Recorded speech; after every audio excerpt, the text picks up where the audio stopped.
Assalamualaikum warahmatullahi wabarakatuh. Jumpa lagi dengan saya.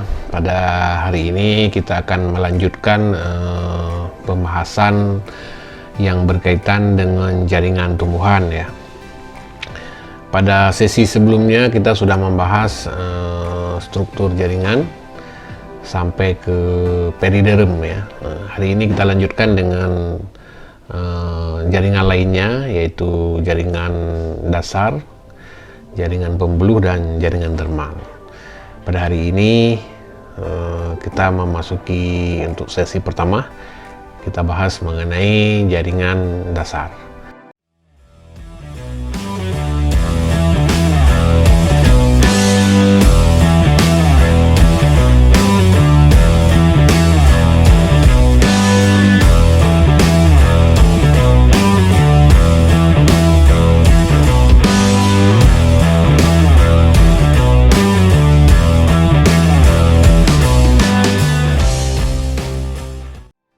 Mari sama-sama kita menyimak pembahasannya seperti ini.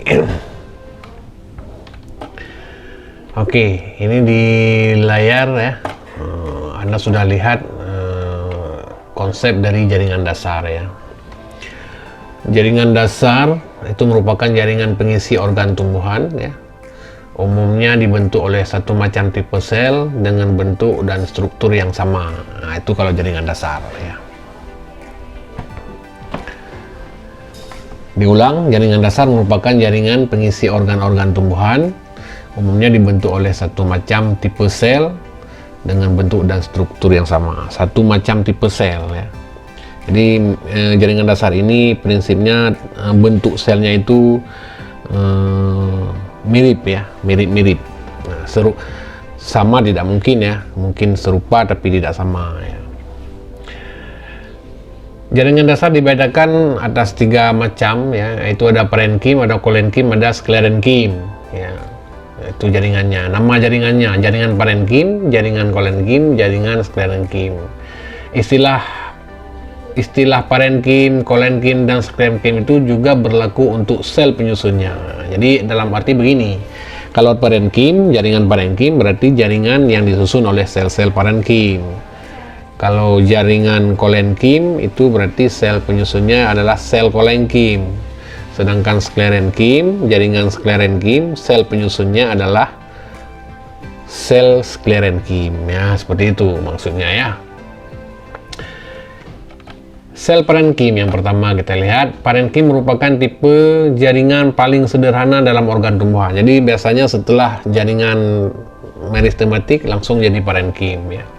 Dan paling simpel bentuknya. Kemudian sedikit mengalami perubahan bila dibandingkan dengan sel embrional ya. Nah, sel meristematik. Umumnya tidak selalu tersusun oleh sel-sel yang masih hidup dan sedikit mengalami diferensiasi ya.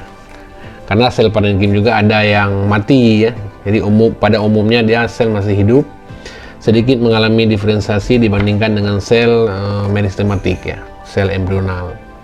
Namun ada parenkim yang sudah mati ya selnya. Misalnya pada sel gabus yang kita temukan di batang ubi kayu ya. Di batang ubi kayu di tengah-tengahnya ada gabus. Nah, itu sel parenkim yang sudah mati ya.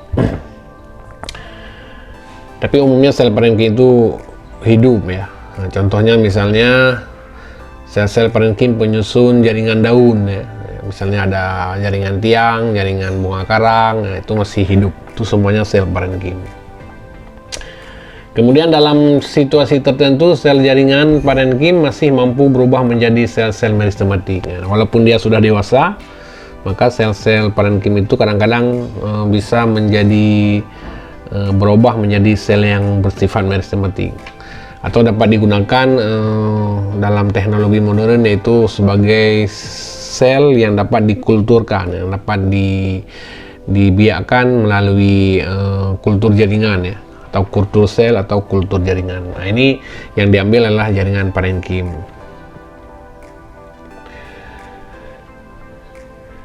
Jaringan parenkim tidak mempunyai batas atau ciri-ciri yang tegas ya. Jadi kalau mau cari bagaimana ciri-cirinya itu tidak ada ya, susah. Karena struktur dan fungsinya sangat beragam ya. Nah, misalnya parenkim pada daun, pada umbi-umbian, pada xilem dan fluim ya. Itu contoh-contoh parenkim yang sangat bervariasi ya, yang berbeda-beda pula, baik dalam bentuk, susunan, dan fungsinya ya. Nah, walaupun demikian, parenkim secara umum berfungsi sebagai jaringan dasar ya, yang menghubungkan satu atau mengisi jaringan yang lebih terspesialisasi ya, seperti pada jaringan pembuluh. Nah, itu jaringan dasar. Nah, bentuknya ada seperti ini ya. Nah, ada yang seperti A ini bulat-bulat ya, ada yang bentuknya seperti ini, ada bentuknya ini seperti ini pada jaringan kentang ya, pada umbi kentang itu kalau kita lihat selnya seperti itu ya. Bentuknya bermacam-macam dan banyak lagi ya, misalnya pada jaringan mesofil daun, antara jaringan tiang dengan jaringan bunga karang itu nampaknya ya sudah beda ya, bentuknya sudah beda. Epidermis daun, nah itu juga sel parenkim yang bentuknya beda ya dengan sel yang lain. Kemudian sel penutup stomata atau pengawal stomata itu juga sel parenkim, tapi dia sudah berubah bentuk yang khusus ya. Nah, jaringan dasar yang kedua yaitu kolenkim ya. Kolenkim ini merupakan jaringan yang banyak memiliki sifat parenkim juga ya, dan secara struktur dianggap sebagai jaringan penunjang organ tumbuhan yang masih muda. Kolenkim dijumpai di bawah epidermis atau dekat permukaan batang yang masih muda, seperti pada tangkai daun ya yang masih muda, dan pada berkas pembuluh utama daun, serta jarang atau tidak ditemukan pada akar. Nah, jadi kolenkim ini istilahnya abang dari parenkim ya. Ada sedikit perubahan dan ada sedikit penebalan dinding. Itu biasanya dijumpai seperti yang dijelaskan tadi ya. Ada pada tangkai daun, pada bagian-bagian yang masih muda, dan letaknya biasanya di bawah epidermis. Jadi kalau mau cari kolenkim itu carinya di jaringan di bawah epidermis pada batang atau tangkai daun ya.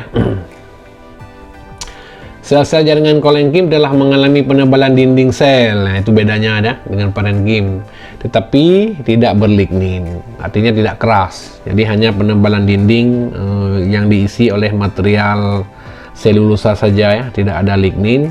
Sehingga walaupun dinding selnya mengalami penebalan, maka dinding sel itu tidak mengeras ya.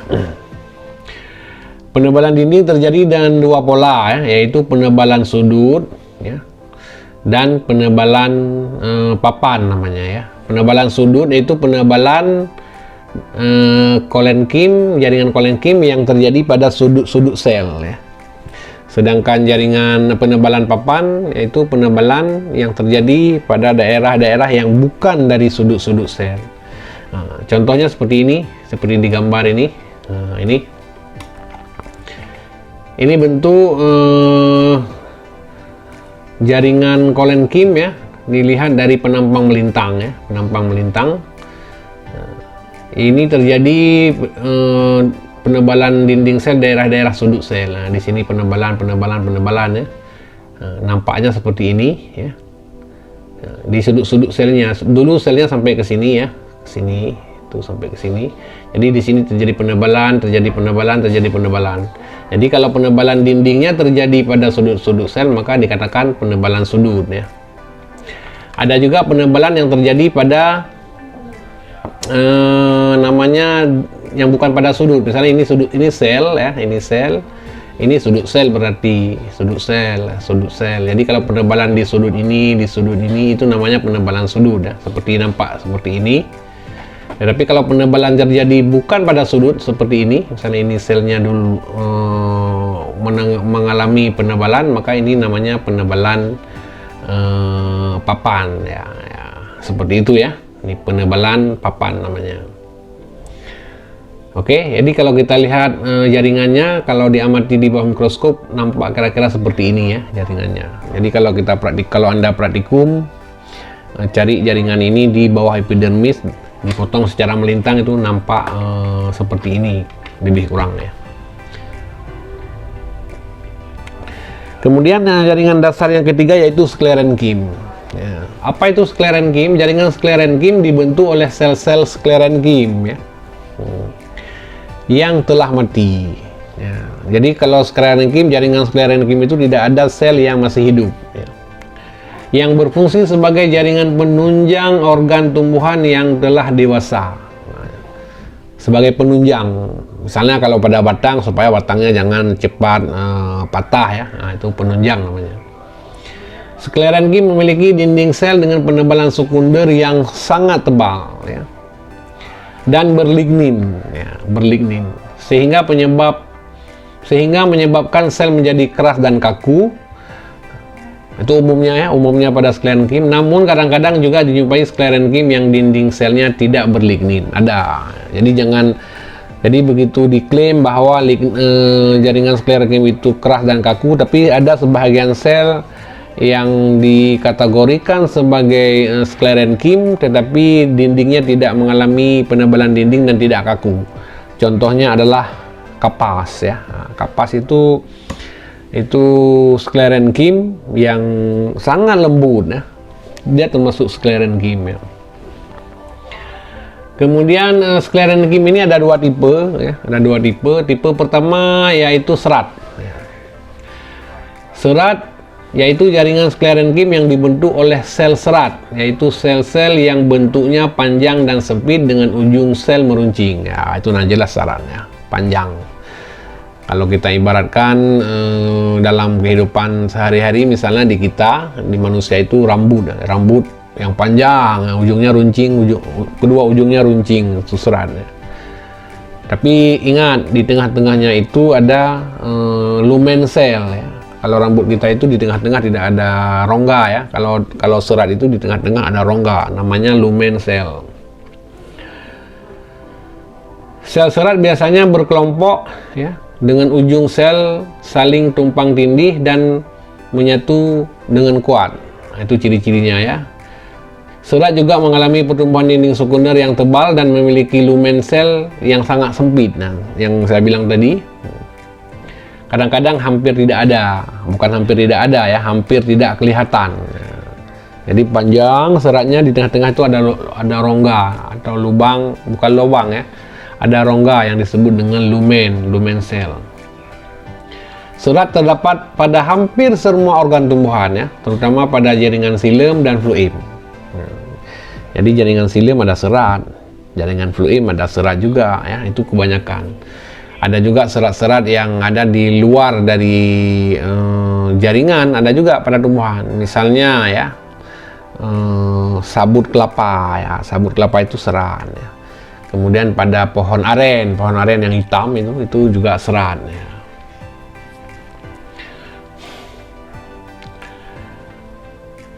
Serat memiliki nilai ekonomi karena dapat diperdagangkan sebagai bahan baku tekstil seperti dari linum usitiastimum, ya.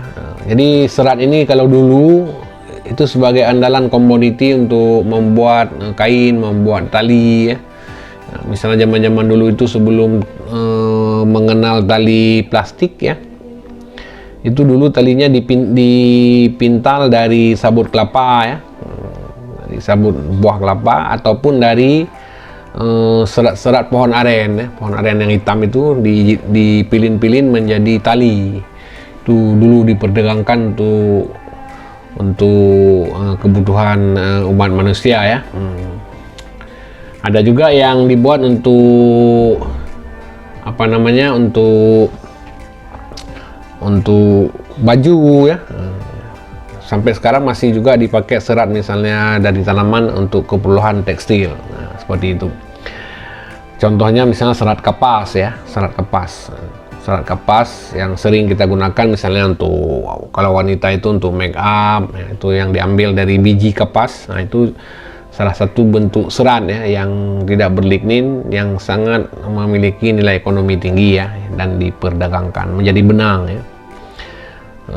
Tapi beda dengan kapuk, ya. Kalau kapuk itu yang batangnya itu besar, ya, batangnya berduri-duri. Yang dulunya biasanya kapuk itu dipakai untuk bantal, kasur, ya, dulu. Tapi sekarang sudah jarang digunakan karena bantal dan kasur sudah diganti dengan gabus, kan, zaman sekarang, atau dengan spring bed, ya.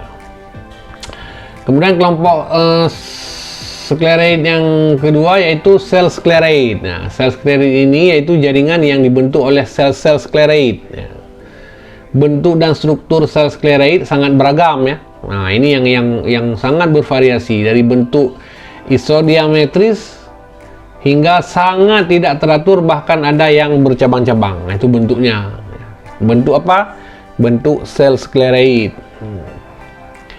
Kemudian sel sclerate memiliki dinding yang sangat tebal ya, dan berlignin. Tuh.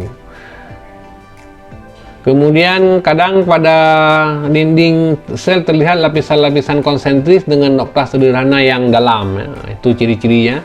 Kemudian sel sclerate dapat berupa sel tunggal ya. Sel tunggal, satu sel berarti dalam jaringan tumbuhan. Misalnya pada daun ada satu sel sclerate ya. Atau sekelompok sel pada bagian tertentu dari jaringan tumbuhan lainnya. Nah, contohnya ya, pada kelapa, pada tempurung kelapa. Tempurung kelapa itu pada saat muda itu sel parenkim, tapi setelah dewasa seluruh tempurung kelapa yang berwarna hitam itu disusun oleh sel sclerate ini ya. Sel sclerate ini. Kemudian jaringan sclerate biasanya terdapat pada kulit biji ya. Nah, seperti pada tempurung kelapa yang sudah saya sebutkan tadi. Kemudian sel sclerate dalam bentuk sel atau kelompok sel biasanya dijumpai pada organ daun ya, misalnya pada keluarga Oleaceae ya. Kemudian pada buah-buahan, nah, kalau pada buah-buahan banyak, misalnya pada buah jambu biji ya. Kemudian juga pada daging buah jambu biji ya, Psidium guajava. Nah, itu banyak sekali sclerate yang terdapat di bahagian yang kita makan ya, bahagian buah jambu biji itu, Psidium guajava yang kita makan itu ada terasa pasir-pasir. Nah, itu menunjukkan di dalamnya itu banyak sel sclerate. Bagaimana bentuk sel sclerate? Nah, kira-kira gambarnya seperti ini ya. Ini kelompok sclerate ya. Ini yang terdapat pada tempurung kelapa seperti ini ya. Bisa satu buah sel, bisa dalam bentuk jaringan ya. Nah, detailnya seperti ini ya. Ini lumen sel yang warna merah, lumen sel. Kemudian ini adalah dinding sekunder yang sangat tebal. Kemudian di sini juga ada noktah-noktah sederhana yang berkembang. Nah, ini pada tempurung kelapa seperti ini ya. Ini penampang melintangnya. Kemudian ini penampang memujurnya nampak seperti ini ya. Lumen-lumen sel. Kemudian ada yang sel tunggal ya, bentuknya seperti ini. Nah, ini yang banyak terdapat pada jambu biji ya, yang kita makan. Ada yang bentuk seperti ini lumen selnya, ada berbentuk seperti ini ya. Ini semuanya kelompok sclerate. Ya. Ini selnya sudah mati, tidak hidup ya, dan keras, dindingnya tebal ya. Sedangkan kelompok serat yang ini ya, ini serat. Ini serat. Kalau ini penampang melintangnya, ini ada lumen sel di tengah-tengah ya. Seperti ini lumen sel di tengah-tengah. Dan bentuknya panjang-panjang seperti ini, dan biasanya ini dindingnya ada yang berlignin, ada yang tidak berlignin. Tapi umumnya kalau serat itu sedikit berlignin ya. Jadi agak, misalnya pada apa? Pada pohon aren ya, pada batang aren itu yang apa namanya, yang sabut hitamnya itu serat yang agak sedikit berlignin ya, seperti ini. Kalau yang terdapat pada daun-daun seperti ini ya, di dalam mesofil ya, misalnya ini jaringan tiang, ini jaringan bunga karang. Nah, di sini letak atau berkembangnya sel-sel sclerate ya. Ini sel sclerate berkembang seperti ini ya. Ini contohnya pada daun melinju misalnya, banyak tergantung berkembangnya sel-sel sclerate. Ini nampaknya besar-besar sekali Pak. Ya, tidak sebesar inilah ya. Ini gambar diperbesar ya. Jadi bentuknya itu sangat kecil, yang namanya aja sel ya. Nah, ini contoh serat yang memiliki nilai komersil dan jual tinggi ya, dari tanaman ya. Serat ini nanti bisa dijalin kain menjadi benang kemudian ditenun menjadi kain ya. Itu yang berasal dari tanaman. Ini serat dari tanaman lain namanya linen ya.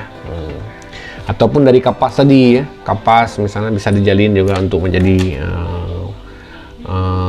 ditenun menjadi kain ya. Oke, itu yang menyangkut dengan jaringan dasar ya. Jadi jaringan dasar itu ada tadi apa? Ada parenkim, ada sklerenkim ya. Kemudian parenkimnya ada kolenkim ya. Jadi ada parenkim, ada kolenkim, dan ada sklerenkim. Itu ketiga macam itu merupakan jaringan dasar. Nah, sekarang kita masuk ke jaringan pembuluh ya. Jaringan pembuluh, kalau kita lihat gambar ini ya, ini ilustrasi menunjukkan bahwa air ya. Nah, ini akar ada satu tanaman pohon ya, berbentuk pohon. Tentunya tanaman ini butuh pengangkutan air ya, pengangkutan air dari tanah menuju ke daun. Kemudian sampai di daun akan mengalami transpirasi, kan begitu ceritanya ya. Jadi dalam jaringan kira-kira seperti ini ya. Jadi ini ada air tanah ya, yang berada di dalam partikel-partikel tanah atau yang disebut dengan air gravitasi, air tanah yang tersedia untuk tanaman. Kemudian air ini dia akan masuk ke dalam akar melalui rambut akar ya. Rambut akar ini adalah bahagian dari sel epidermis yang masuk ke sini. Kemudian nanti diangkut antar sel ya, dari sel rambut akar ke epidermis, ke kortek, antar sel kontak. Kemudian terakhir masuk ke protoksilum ya, yang kita bahas di jaringan kemarin, masuk ke protoksilum. Kemudian masuk ke silum, kemudian dari silum diangkut melalui batang ya, silum-silum yang ada di batang. Kemudian diangkut sampai ke daun nanti juga masih di silum ya. Kemudian dari silum itu nanti akan sebahagian besar air masuk ke sel-sel daun. Kemudian air yang berlebihan di dalam daun nanti akan dikeluarkan melalui stomata. Nah, jadi siklusnya seperti itu ya. Nah, kemudian proses pengangkutan yang terjadi dalam silum ini karena adanya adhesi ya. Salah satu pengaruhnya itu adanya adhesi antara jaringan silum dengan air. Jadi ikatan antar molekul yang berbeda ya, di samping tekanan akar, kemudian daya hisap daun ya. Jadi proses ini nanti dibicarakan pada materi kuliah fisiologi tumbuhan ya. Tapi yang di sini yang ingin dibicarakan, ada apa sih di batang tumbuhan ini? Ada silum, kemarin sudah kita bicarakan ya. Ada bagian paling luar dari batang tanaman itu ada ada periderm, kemudian ada kortek, kemudian ada kambium, kemudian ada silum ya. Kemudian di bagian peridermnya itu, bagian luar dari kambium itu ada jaringan pembuluh ya, yang namanya fluem, yang fungsinya kebalikan ya, mengangkut hasil-hasil metabolisme atau fotosintesis dari daun ke bagian akar tanaman atau ke bagian lain dari tanaman, itu diangkut melalui fluem. Nah, jadi pada kali ini kita akan mulai mencoba membahas apa sih yang namanya silum itu. Nah, itu ya. Mungkin Anda sudah mengenal nama silum itu sejak kapan ya? Sejak lama sudah mengenal nama silum, tapi kalau ditanya apa yang dimaksud dengan silum ya, itu jawabannya bermacam-macam. Ada yang jawab silum adalah berfungsi untuk mengangkut air dari tanah ke daun dari tanaman. Apakah kalau jawaban seperti itu betul ya?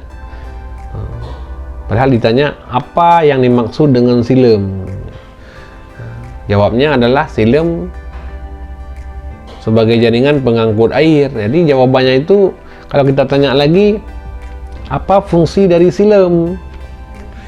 Nah, jawab itu lagi, sebagai tempat untuk mengangkut air. Nah, itu jawaban kurang tepat ya. Nah, itu yang ditanya fungsi silum ya. Kalau apa fungsi silum, itu berperan untuk mengangkut air dari tanah sampai ke seluruh tubuh tanaman. Itu ya, diangkut lewat silum. Tapi kalau ditanya apa pengertian dari silum, Nah, itu yang salah jawab biasanya ya. Itu nanti kita akan membahas dalam kesempatan ini tentang apa yang dimaksud dengan silem itu sendiri. Oke, kita lanjutkan. Nah, pertama kita mengenal dulu ya konsep-konsepnya. Konsep yang pertama adalah jaringan silem itu jaringan pembuluh merupakan jaringan pada tumbuhan yang berperan dalam proses transportasi air dan mineral, kemudian hasil fotosintesis dan produk-produk metabolit lainnya. Nah, itu namanya jaringan pembuluh. Ingat, jaringan pembuluh di jaringan kemarin sudah kita bahas, ada silem, ada floem, ada dua ya. Itu selalu. Di mana ada silem, di situ ada floem. Karena apa? Kenapa keduanya berdampingan? Karena yang membentuknya adalah prokambium untuk silem dan floem primer, kemudian kambium pembuluh untuk silem dan floem sekunder. Nah, makanya jaringan silem dan floem itu selalu berdampingan karena pabriknya satu, yaitu kambium. Kemudian jaringan pembuluh terdiri dari silem dan floem. Silem merupakan berperan dalam pengangkutan air dan mineral dari tanah atau media tumbuh ke seluruh organ tumbuhan ya. Sedangkan floem berperan dalam pengangkutan hasil metabolisme, terutama hasil fotosintesis dari daun ke organ tanaman lain ya, atau ke organ tempat penyimpanan makanan. Nah, itu tugas daripada floem. Kalau pengangkutan air ke daun itu tugas dari silem ya, lewat silem. Nah, pengertiannya apa? Nah, silem dan floem kedua-duanya merupakan jaringan kompleks. Ya, silem dan floem itu jaringan kompleks. Kenapa dikatakan jaringan kompleks? Yaitu jaringan yang dibentuk lebih dari satu macam tipe sel dengan struktur dan fungsi yang berbeda. Nah, itu kuncinya. Kalau parenkim tadi, parenkim, kolenkim, sklerenkim itu namanya jaringan sederhana. Yaitu jaringan yang dibentuk oleh satu macam tipe sel dengan struktur dan fungsi yang sama. Itu kalau jaringan sederhana. Kalau silem dan floem itu merupakan jaringan kompleks. Ya, jaringan kompleks. Yaitu jaringan yang dibentuk lebih dari satu macam tipe sel dengan struktur dan fungsi yang berbeda. Jadi begitu. Jadi silem itu jaringannya selnya beda-beda Pak, beda-beda ya, banyak tipe sel dengan fungsi dan struktur yang berbeda-beda. Nah, jadi di jaringan ada, di tumbuhan ada dua jaringan berarti ya, ada jaringan dasar, ada jaringan sederhana, ada jaringan kompleks. Jaringan sederhana itu jaringan dasar ya, sedangkan jaringan kompleks yaitu jaringan pembuluh silem dan floem. Nah, bagaimana bentuk sel yang berbeda-beda dengan struktur dan fungsi yang berbeda? Nanti kita bahas ya. Kemudian berdasarkan perkembangannya silem dan floem dibedakan atas silem dan floem primer. Ini sudah kita bahas pada jaringan kemarin, yaitu silem dan floem yang pertama dibentuk dari prokambium. Nah, itu namanya silem dan floem primer. Sedangkan silem dan floem sekunder adalah silem dan floem yang dibentuk belakangan dari kambium pembuluh. Nah, ini kemarin sudah kita bahas di jaringan ya, ada silem primer, ada silem sekunder 1, silem sekunder 2 dan seterusnya. Nah, ini di sini pengertiannya seperti itu. Kemudian silem dan floem primer dijumpai pada bahagian pucuk dan ujung akar ya. Kemarin sudah kita bahas juga. Jadi semakin tinggi dari pucuk semakin ke bawah dari batang suatu tanaman itu, kalau di atas itu di bagian pucuk itu biasanya di daerah jaringan yang sudah mengalami diferensiasi itu disebut jaringan silem dan floem primer, tapi ke bawahnya dinamakan silem dan floem sekunder ya. Ini di sini dipertegas lagi, silem dan floem primer dijumpai bagian pucuk dan ujung akar atau daerah diferensiasi ya, dari semua kelompok tumbuhan berpembuluh. Sedangkan silem dan floem sekunder dijumpai pada organ tumbuhan yang mengalami pertumbuhan sekunder. Nah, seperti itu. Nah, sekarang kita lihatlah komponen-komponen silem primer dan fungsinya ya, yang tabel 1 ini. Tadi Anda sudah paham silem primer itu apa, silem sekunder apa. Silem primer, silem yang pertama dibentuk oleh prokambium. Nah, ya. Jadi silem primer ini sel penyusunnya ada 4 macam. Ya, ada 4 macam. Yaitu sel trakea. Sel trakea menjadi nanti tersusun-susun menjadi pembuluh trakea ya. Kemudian ada sel trakeid, ada sel serat, ada sel parenkim. Nah, ini ya. Jadi empat macam tipe sel penyusun jaringan silem primer. Ya, tipe sel trakea, sel trakeid, sel serat, dan sel parenkim silem. Fungsinya juga beda-beda ya. Nah, yaitu pengangkutan air dan mineral. Kalau trakea, sel trakeid sama, pengangkutan air dan mineral ya. Bedanya apa? Trakea dengan trakeid, bedanya dalam segi ukuran, bentuk dan ukuran ya. Kemudian ada sel serat, fungsinya untuk penunjang atau pengokoh. Kemudian ada parenkim silem, penyimpan cadangan makanan. Jadi di silem ini trakea, sel trakeid, dan sel serat ini sel sudah mati ya, dan mengalami penebalan dinding sekunder. Dan di silem primer masih ada sel parenkim silem, itu sel yang masih hidup satu-satunya di jaringan silem. Nah, jadi silem itu dibentuk bukan oleh sel trakea saja ya, jadi sekelompok sel yang bentuk dan struktur dan fungsinya berbeda-beda. Nah, sedangkan pada silem sekunder sel penyusun utamanya sama ya dengan sel pada silem primer, yaitu ada trakea, ada trakeid, sel serat, parenkim silem. Cuman pada silem sekunder ada penambahan namanya parenkim jari-jari embelur. Nah, ini juga kemarin sudah kita bahas apa itu jari-jari embelur ya. Makanya lihat dulu video sebelumnya ya pada pembahasan jaringan meristem. Nanti ada koneksinya ke sini ya. Fungsinya juga sama ya. Parenkim jari-jari embelur itu pengangkutan air dan zat makanan ke arah radial batang dan akar. Nah, itu fungsinya. Jadi kalau ditanya apa beda struktur silem sekunder dengan silem primer, nah, bedanya hanya pada sistem datar ya. Jadi ada sistem datar, itu ada parenkim jari-jari embelur.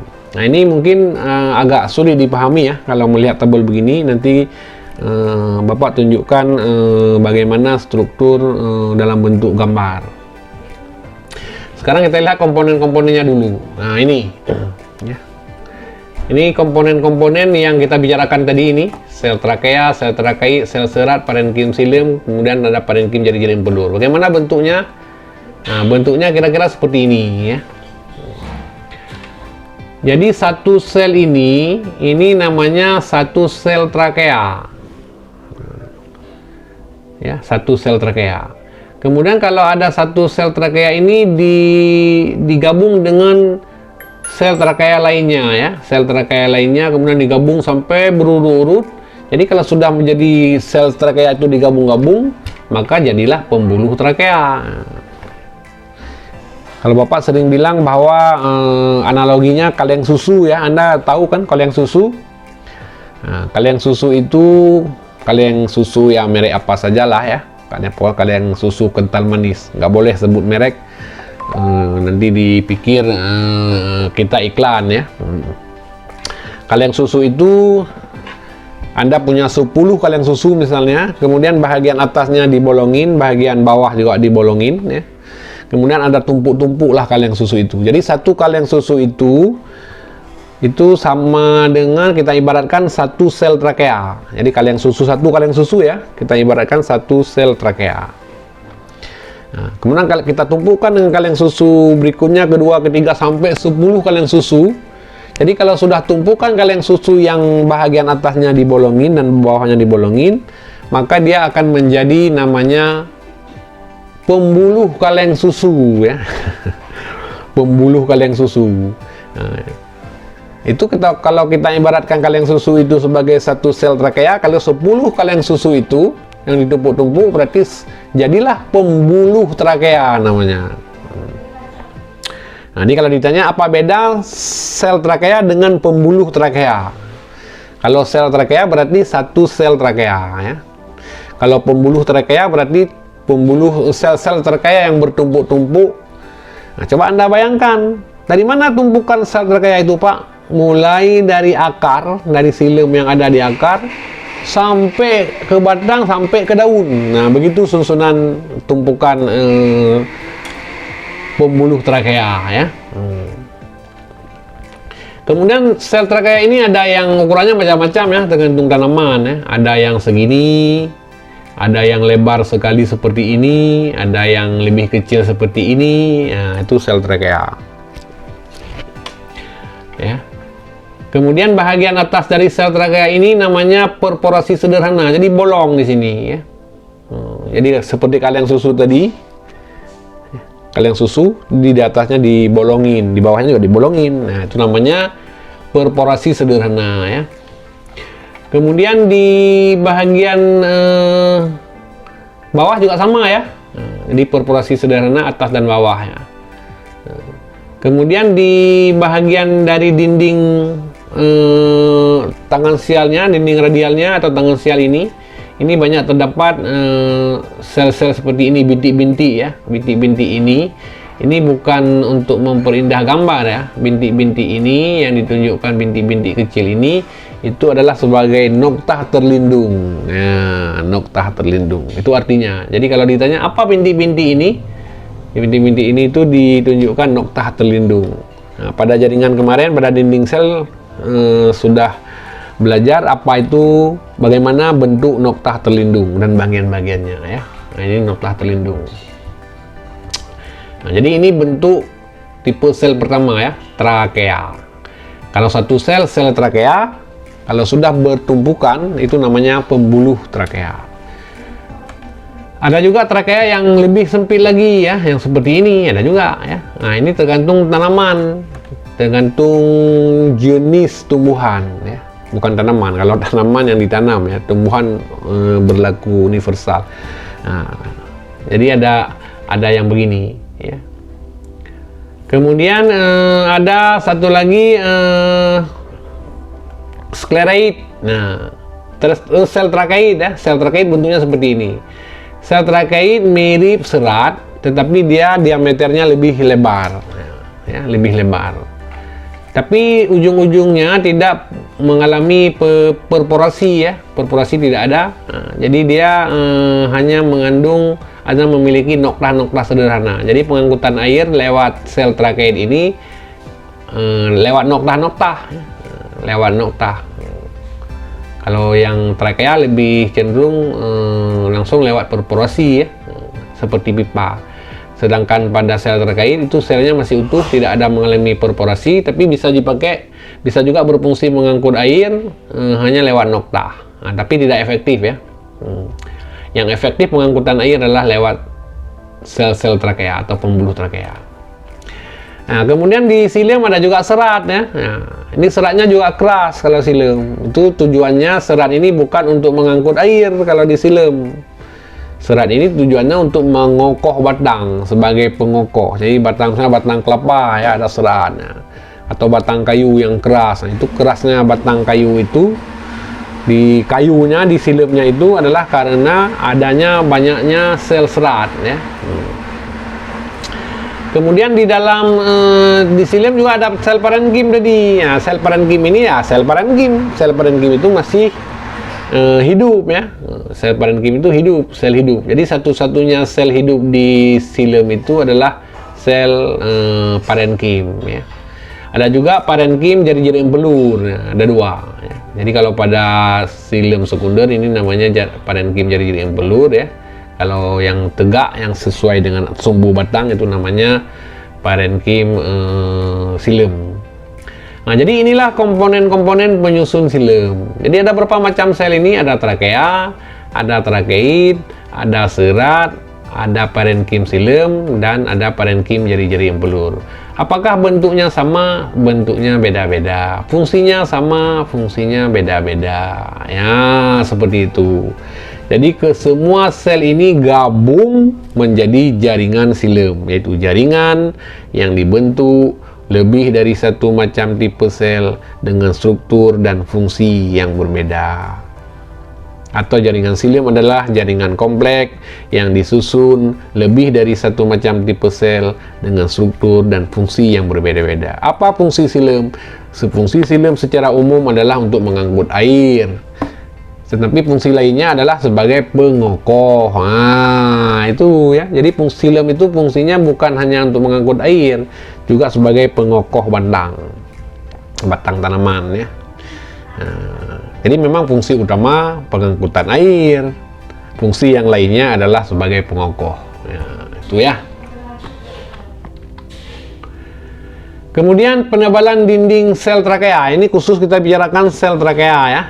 Sel trakea itu khusus sel trakea saja ya. Yang ini ya. Jadi penebalan dinding sel trakea ini ada macam-macam ya. Dindingnya penebal, ada yang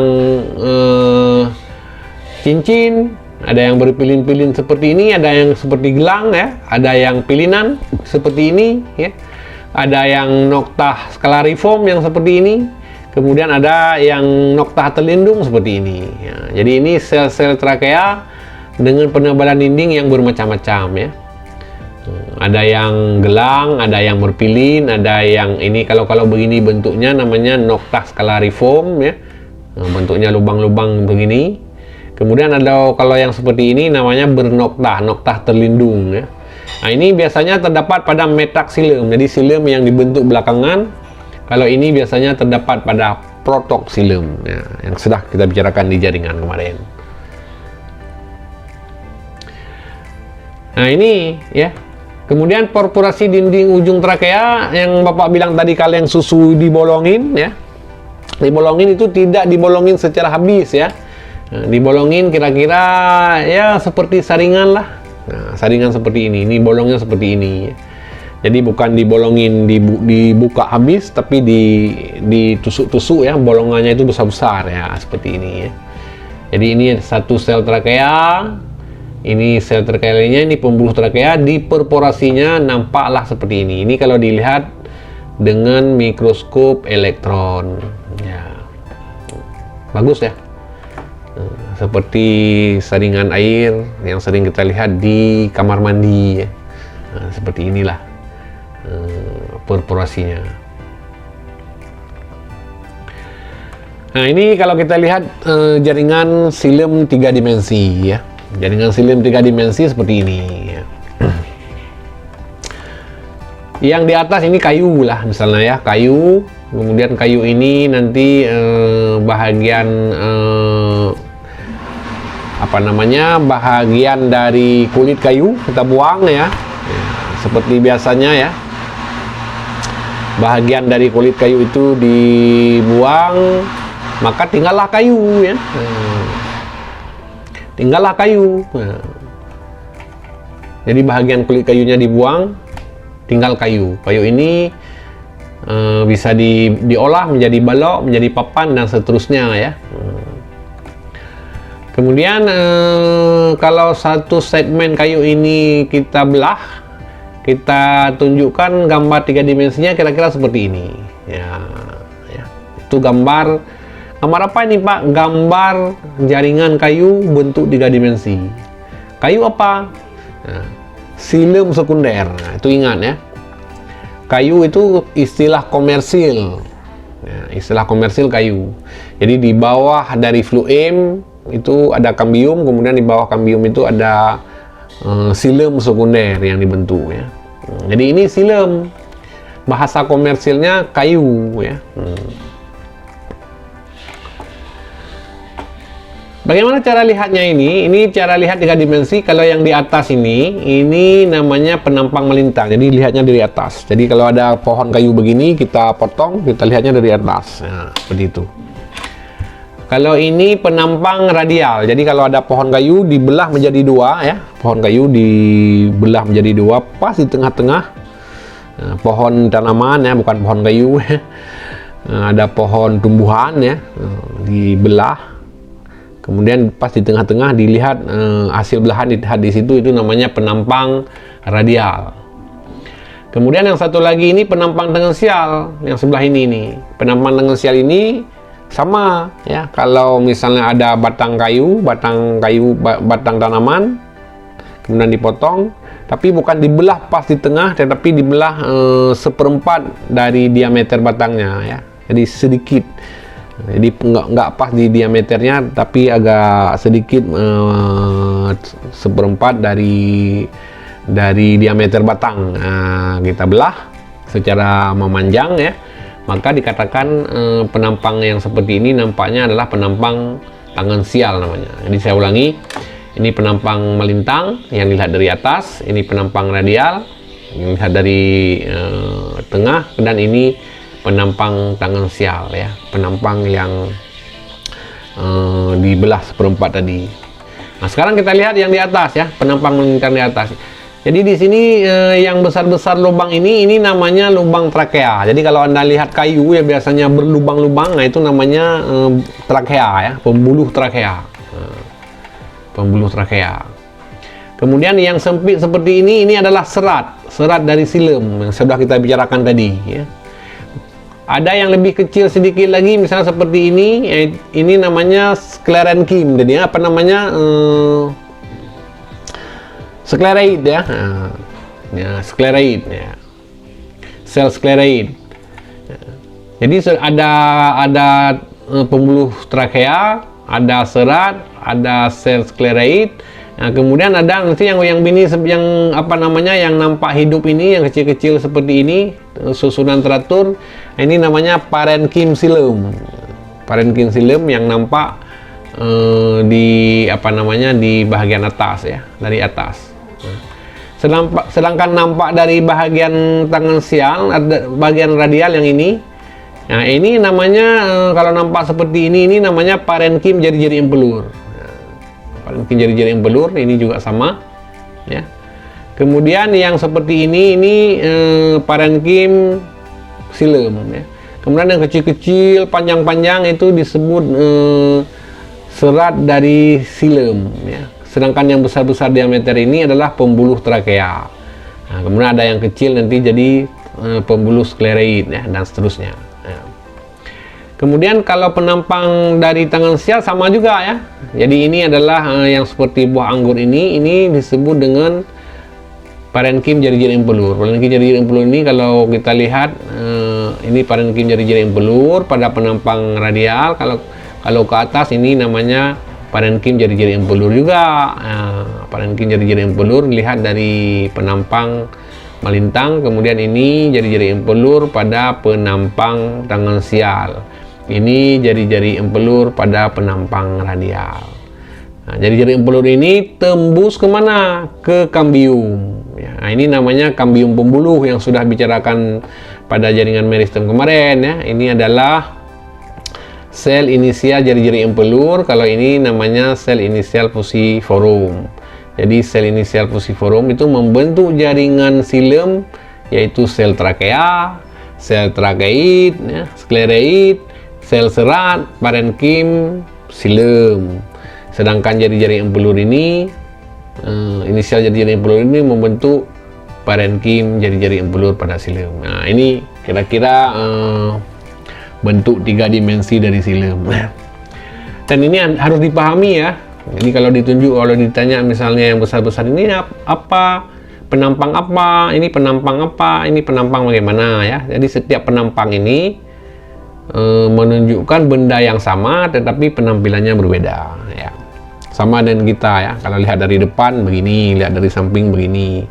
Mungkin lihat dari belakang lain lagi ya, lihat dari atas lain lagi, tapi orangnya itu juga ya. Jadi analoginya seperti itu. Jadi dalam mempelajari anatomi atau struktur dari jaringan ini ya harus dilihat dari 3 dimensi ya. Itu harus paham. Oke. Tadi sudah disebutkan istilah kayu ya. Kayu adalah istilah lain untuk xylem sekunder yang dinamakan dengan kayu ya, yang merupakan istilah yang digunakan sehari-hari baik dalam bidang perdagangan maupun kehutanan ya. Seperti yang saya sampaikan tadi bahwa istilah kayu itu bahasa komersil bahasa biologinya itu adalah xilem sekunder. Jadi jangan juga kita gunakan, misalnya membeli kayu ke tempat orang jual kayu, kita bilang, Pak, beli xilem sekunder 2 kubik misalnya ya. Itu yang jualannya mungkin bingung ya, atau bisa jadi ketawa atau apalah ya. Tapi kita sebagai memahami jaringan tumbuhan ini harus paham bahwa kalau disebut kayu itu sama dengan xilem sekunder, dibentuk oleh kambium pembuluh. Dalam ilmunya ya, cuman dalam istilah perdagangannya disebut dengan kayu. Seperti itu. Sama dengan orang bilang juga dalam sehari-hari, misalnya dalam bahasa perdagangannya kentang ya, buah kentang. Beli buah kentang 1 kilo, padahal itu kan bukan buah ya, umbi ya. Atau apalagi misalnya beli buah melinju, padahal itu bukan buah melinju tapi adalah biji melinju. Itu harus bisa dibedakan ya.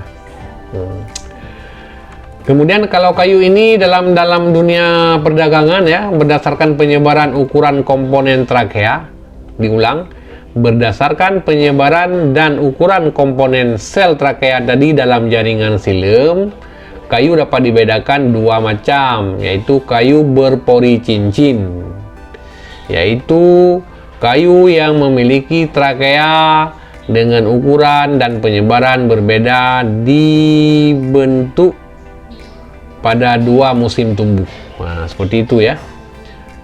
Trakea yang berbentuk saat musim semi memiliki ukuran besar dan jumlahnya relatif sedikit, sedangkan pada musim panas ukuran trakea menjadi lebih kecil tetapi jumlahnya banyak. Jadi kalau itu berlaku untuk negara-negara yang punya musim. Tapi kalau di Indonesia kan negaranya daerah tropis ya, daerah khatulistiwa, tidak ada musim. Jadi sepanjang tahun mengalami pertumbuhan. Tapi walaupun demikian, walaupun kita berada di daerah khatulistiwa, maka tumbuhan-tumbuhan juga akan menghasilkan tipe kayu yang bermacam-macam sesuai jenis ya. Kemudian ada juga kayu yang berpori menyebar ya, yaitu kayu yang penyebaran pembuluh trakeanya pada musim panas dan musim yang semi seragam. Nah, contohnya begini ya, ini. Jadi kalau ditunjukkan gambar seperti ini namanya kayu berpori cincin, atau bahasa lain jaringan xilem yang berpori cincin. Ini penampang apa nampaknya ini? Ini penampang melintang ya, penampang melintang. Yang besar-besar ini namanya pembuluh trakea. Ya, jadi bukan daerah yang kosong ya, ini namanya pembuluh trakea. Nah, kemudian ada juga yang seperti ini, namanya berpori menyebar ya. Berpori menyebar. Ini yang putih-putih ini, titik-titik putih ini namanya pembuluh trakea. Kenapa yang lainnya tidak dilihat? Karena kalau serat dengan trakeit nggak ada masalah ya. Jadi pembuluh trakea ini yang jadi permasalahan di kayu sebenarnya. Karena semakin besar diameter pembuluh trakea itu, maka kayunya semakin tidak bagus ya. Nah, ini sudah dijelaskan juga. Struktur, susunan, dan penyebaran sel penyusun jaringan kayu sangat menentukan tingkat kualitas kayu ya. Bagaimana standarnya? Menurut xilem, kayu yang berkualitas tinggi memiliki struktur sel kayu yang rapat. Nah, itu yang pertama. Pori trakeanya kecil-kecil dan pola penyebaran trakeanya seragam. Nah, itu contoh kayu yang berkualitas tinggi. Selain itu, ya, kualitas kayu juga dipengaruhi oleh berat jenis dan kelembaban. Ya. Kayu yang lingkaran tumbuh yang tidak sama akan mempengaruhi kadar kekeringan kayu yang dapat menurunkan nilai komersialnya. Ini lingkaran tumbuh nanti kita bicarakan. Nah, jadi itu. Ya. Makanya kayu-kayu yang seperti kayu jati, ya, itu memenuhi kriteria seperti ini. Maka kayu jati itu adalah kayu yang paling bagus ya.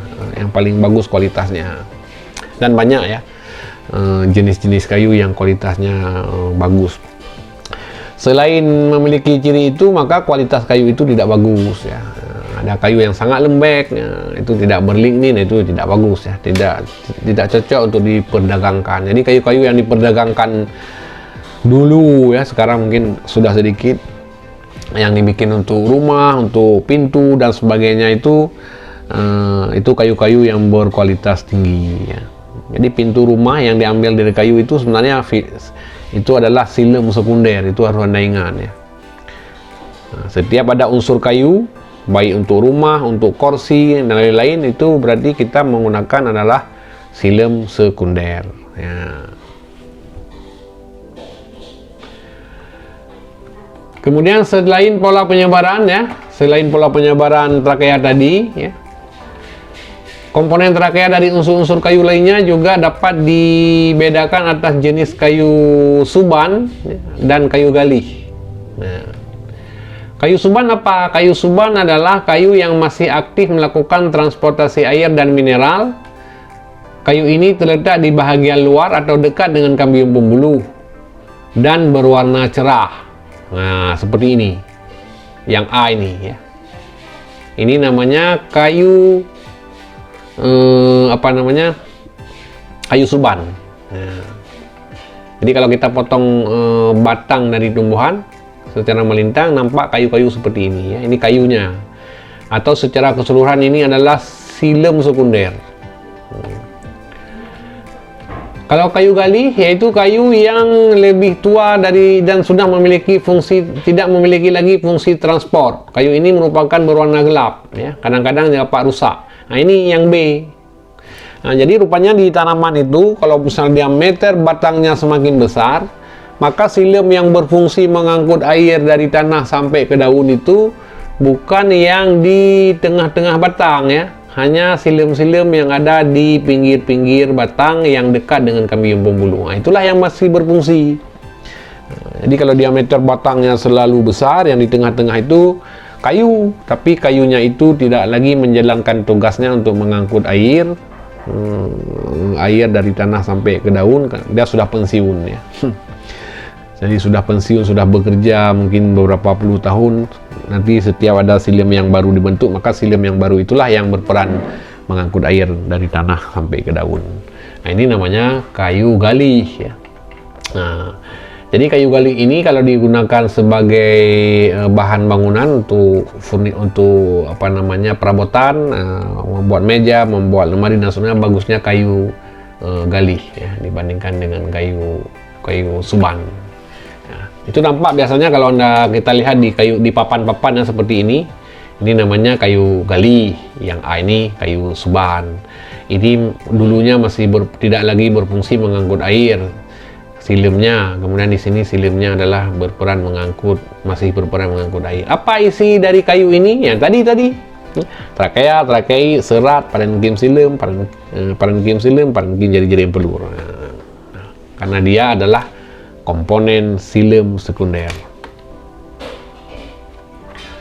Nah, sekarang ada permasalahan dengan sistem pertumbuhan ini ya. Coba Anda perhatikan gambar berikut ya. Yang pertama, lingkaran-lingkaran yang dituju pada gambar A. Apa namanya? Mana gambar A? Yang ini, lingkaran A ini ya. Jadi ini A, ini A. Ini namanya lingkaran ya. Jadi berapa lingkaran ini yang sama dengan A? Lingkaran 1, 2, 3, 4 lingkaran. Dan lingkaran-lingkaran ini dibentuk, yang pertama dibentuk ya, kemudian yang kedua, yang ketiga. Nah, ini penampang melintang salah satu batang tumbuhan yang sudah mengalami pertumbuhan sekunder. Nah, ini di tengah-tengah itu namanya apa ya? Apa ada ditanya nggak di sini? Oke. Kemudian lingkaran yang kedua, lingkaran yang dibuka pada gambar B, apa namanya? Gambar B ini. Jadi ini kita baca ini lingkaran A ya. Ini 1, 2, 3, 4. Kemudian yang kecil, nah yang ini lingkaran juga. Nah, namanya lingkaran apa ya? Oke. Apalagi yang seperti ini. Ini garis-garis ini lingkaran apa ya? Nah, ini salah satu batang tumbuhan yang sudah mengalami pertumbuhan sekunder. Ini yang sering salah menerjemahkan ya, salah memaknakan ya. Di tengah-tengah ini adalah empelur ya. Jadi ini adalah silem pertama dibentuk. Jadi ini pertama silem dibentuk yang paling dalam. Berarti ini silem sekunder pertama dibentuk. Xilem sekunder kedua dibentuk, xilem sekunder ketiga dibentuk, xilem sekunder keempat dibentuk. Jadi batang ini sudah mengalami pertumbuhan xilemnya 4 kali, 4 periode ya, seperti itu ya. Maka lingkaran A ini dinamakan lingkaran masa pembentukan xilem. Nah, jadi lingkaran 1 masa pembentukan atau pertumbuhan xilem pertama, xilem sekunder pertama. Lingkaran kedua masa pembentukan xilem sekunder kedua. Lingkaran ketiga merupakan masa pembentukan lingkaran xilem yang ketiga dan seterusnya, yang keempat ya, yang keempat. Jadi lingkaran-lingkaran tersebut dinamakan lingkaran pertumbuhan xilem ya. Diulangi, lingkaran-lingkaran A ini namanya lingkaran pertumbuhan xilem. Lalu disingkat lingkaran pertumbuhan ya. Atau lebih singkat lagi namanya lingkaran tumbuh. Nah, ini yang mau dijelaskan. Kalau ditanya selama ini lingkaran-lingkaran apa namanya, itu namanya disebut kebanyakan ada di buku, di buku-buku sekolah ya. Kadang-kadang buku-buku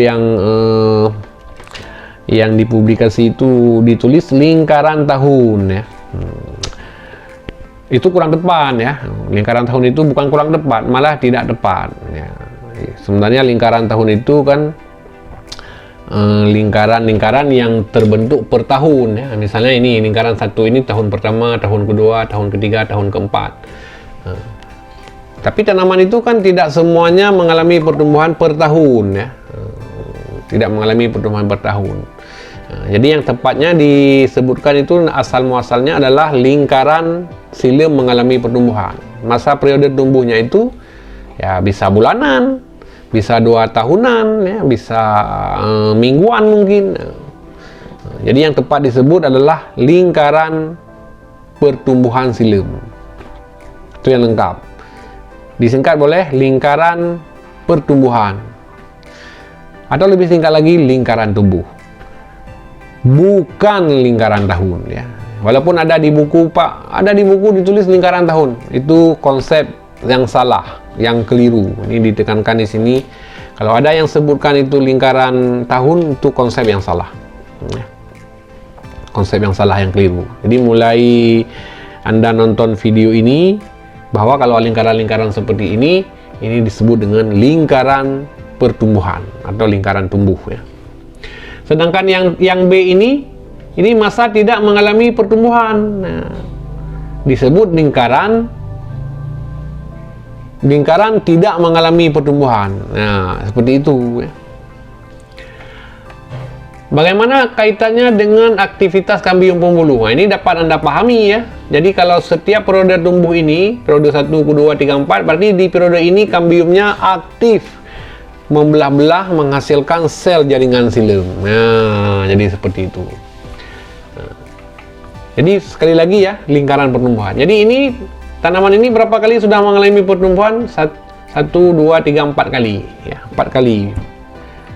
Apa manfaatnya diambil dari lingkaran tersebut? Nah, baru manfaatnya bisa kita ambil, kita bisa menentukan berapa usia tanaman ini, usia kayu ini. Semakin banyak lingkaran seperti ini ya, ini lingkarannya banyak sekali dan rapat, berarti semakin tua tanaman ini ya, itu semakin tua. Tapi kita tidak bisa menentukan berapa tahun ya. Kalau misalnya ini ada 4 tahun ya, 4 kali 4 tahun, itulah yang berdampak pada istilah lingkaran tahun tadi. Padahal yang diambil gambar ini gambar batang cabai ini ya. Nah, ini batang cabai. Coba Anda bayangkan batang cabai dipotong, dilihat. Sekarang kita tanya, cabai itu umurnya berapa sih? Cuma 6 bulan ya, 6 bulan umur cabai itu. Umur cabai cuma 6 bulan. Berarti selama 6 bulan ini sudah 4 kali tumbuh. Nah, coba kalau ini tidak diberitahukan batang cabai, apakah ini dikatakan 4 tahun? Mana ada cabai yang tumbuh 4 tahun ya. Jadi itu di situ letak keliru ya. Jadi tanaman yang umurnya 6 bulan bisa 6 lingkaran ya. Jadi 6 bulan. Jadi namanya periode tumbuh selama 6 bulan. Jadi bukan periode tumbuh selama 6 tahun. Jadi ditegaskan lagi ini supaya jangan menyebar lagi miskonsep ya, atau kesalahan konsep yang namanya lingkaran-lingkaran pada kayu itu namanya lingkaran pertumbuhan. Tapi bisa dipakai untuk menentukan usia kayu ya. Semakin banyak lingkaran pertumbuhan ini yang ada pada kayu, maka kayu itu semakin tua umurnya. Proses pembentukan lingkaran ini bisa bulanan, bisa mingguan, bisa tahunan, setahun, bisa 2 tahun dan seterusnya ya. Seperti itu.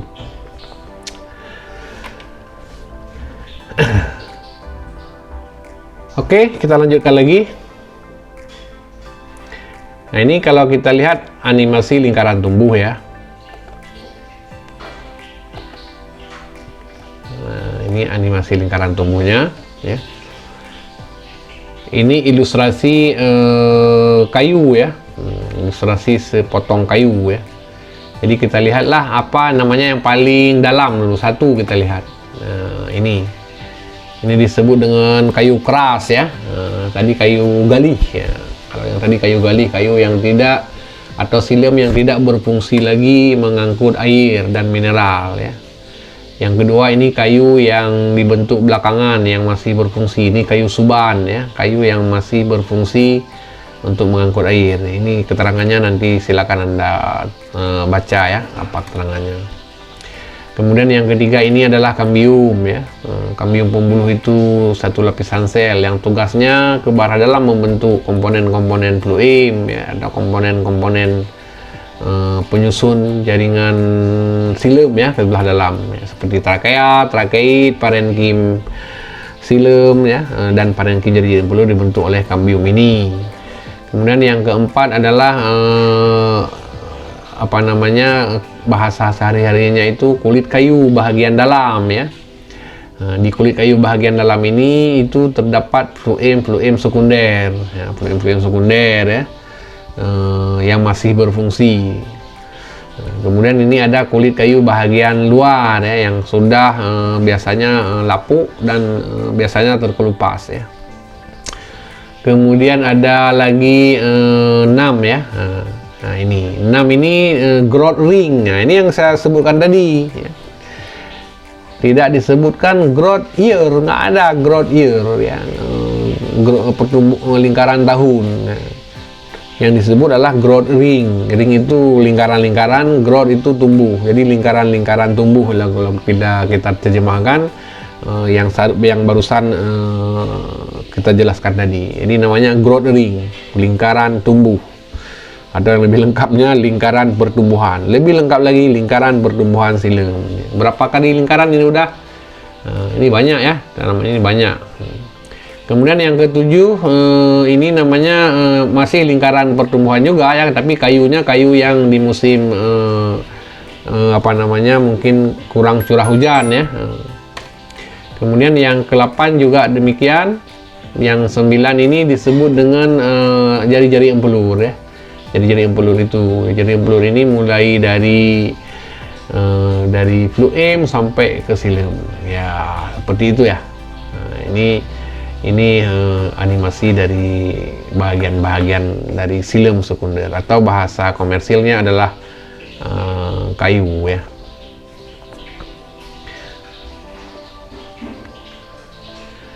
Kemudian pada tanaman konifer ya, tanaman konifer ini adalah tanaman pinus ya. Kalau pada tanaman pinus, nah itu agak berbeda ya, agak berbeda struktur silemnya ya. Bedanya di mana Pak ya? Di pinus ini, tumbuhan pinus tahu ya, tumbuhan pinus cemara itu satu golongan tanaman. Kalau di silem pada tumbuhan konifer pinus ini tidak ada sel trakea, nah, itu bedanya ya. Jadi yang ada adalah sel trakeit. Nah, kemudian ada serat trakeit, kemudian ada parenkim silem dan jari-jari empelur tetap ada. Yang bedanya hanya sel trakeitnya, jadi tidak ada sel trakea, fungsinya sama ya. Nah, susunannya kira-kira seperti ini. Maka silem pada tanaman konifer, pada pinus, pada cemara, nah itu kayunya itu lebih rapi ya, karena tidak ada sel trakea. Ini bagian-bagiannya ini serat, ini sel trakeid ya, ini jari-jari empelur, ini penampang radial, ini penampang tangensial, ini penampang melintang ya. Seperti ini, sama prosesnya ya. Kemudian jari-jari empelur pada di sini biasanya berseri satu ya, berseri satu, artinya jari-jari empelur itu hanya satu sel yang menyusunnya. Nah, maka kayu pinus ini sering digunakan sebagai bahan baku dalam proses sebagai bahan baku untuk membuat kertas. Kenapa? Karena tidak memiliki trakea ya, tidak memiliki trakea, sehingga jaringannya itu silemnya adalah seragam ya, seragam. Dan kayu ini bisa diamati ya, bisa juga dipisah-pisah dengan cara maserasi. Nah, ini kalau kita lihat di tumbuhan konifer, ini adalah pada penampang melintang yang menunjukkan sel trakea. Apa namanya? Sel trakeid. Nah, dia tidak ada sel trakea. Ini sel trakeid. Jadi seragam dia. Tidak tidak ada yang lubangnya besar, berdiameter besar ya. Jadi relatif sama. Nah, kalau ini masa tidak mengalami pertumbuhan, ini masa mengalami pertumbuhan ya. Nah, ini penampang tangensialnya seperti ini. Ini namanya sel trakeid ya. Kemudian ini penampang radial begini ya, sel trakeid. Ini jari-jari empelur, ini jari-jari empelur. Nampaknya ya. Nah, kalau ini kita bandingkan dengan tanaman yang tanaman dikotil ya, yang bukan konifer. Nah, kalau tanaman dikotil seperti ini. Ini nampak penampang melintang pada konifer. Kalau ini pada tanaman dikotil biasa ya. Kalau ini penampang tangensial pada tanaman konifer, ini penampang tangensial pada tanaman dikotil. Ini penampang radial, ini penampang tangensial ya. Ini penampang radial dari tanaman konifer, ini penampang radial dari tanaman dikotil. Jadi perbandingan seperti ini. Jadi ini Anda harus paham ya. Setiap penampang ini baik pada tanaman konifer maupun tanaman dikotil lempaknya beda-beda. Ini harus hafal nih, harus paham. Ya, kalau ditanya ini tanaman apa? Konifer, Pak. Penampang apa? Melintang. Kalau ini tanaman apa? Dikotil. Penampang melihatnya melintang. Kalau ini konifer. Kalau ini dikotil. Ini penampang tangensial. Ini penampang radial. Nah, itu harus paham. Jadi begitu lihat bentuk jaringannya kita harus paham penampang apa ya. Kalau ditanya bagiannya ini apa? Kalau konifer berarti pembuluh sel trakeid ya. Kalau ini yang besar-besar ini apa? Ini pembuluh trakea. Jadi harus tahu. Oke, demikian pembahasannya jaringan hari ini ya.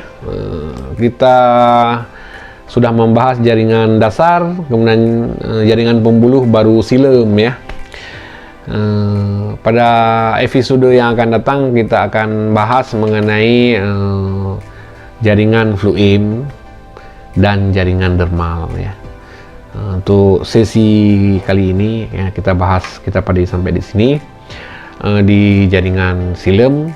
Mudah-mudahan Anda yang menonton video ini bisa memahaminya dengan seksama ya. Kalau kurang bisa dipahami, yang diulang-ulang, diputar, dicermati setiap tahapan yang dijelaskan dalam video ini ya. Selamat belajar, semoga selalu sukses. Saya akhiri, Assalamualaikum warahmatullahi wabarakatuh.